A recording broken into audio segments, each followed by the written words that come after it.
In the fourth team challenge, Challenge Detroit worked with Excellent Schools Detroit to tackle enrollment issues in the city. The fellows planned an event during the month that brought together a diverse group of educators, administrators, parents, and caregivers. The event brought about new conversations about enrollment in Detroit school systems that will help change some of the major issues that Detroit schools currently face. The Challenge Detroit project has to do with getting a better understanding of all of the enrollment challenges that face Detroit parents and children as they try and navigate early childhood and K-12 systems.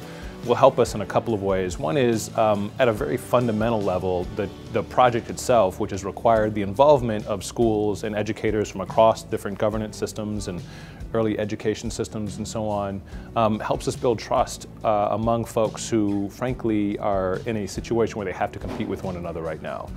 So they do get the chance to understand that there are common challenges that face them all and common potential solutions should they all decide to work together on them, one. Two is, of course, this particular challenge helps us define those solutions and ultimately, hopefully, become a launching pad for us to begin to implement some of those common solutions to these enrollment challenges. We spent a lot of time coming up with our own ideas, trying to frame our understanding of the challenge as well as the greater educational landscape, both nationally and specifically in Detroit. So we spent just a lot of time throwing out ideas, bumping heads, which is a good thing because that means you're actually getting somewhere and making some strides. I do think that one of the longer lasting effects will also be the fact that these education leaders who may not have spoken to one another before, as well as parents and community members, were able to get together and talk and open dialogue.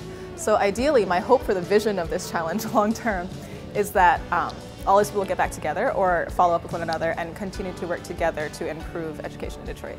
We'll work to try and implement some of these solutions over the course of the next 12 to 16 months so that hopefully by the time we get to the enrollment period next year, maybe we'll have a couple of these solutions, maybe even many of them in place, and actually be able to offer a common enrollment system to Detroit parents and children.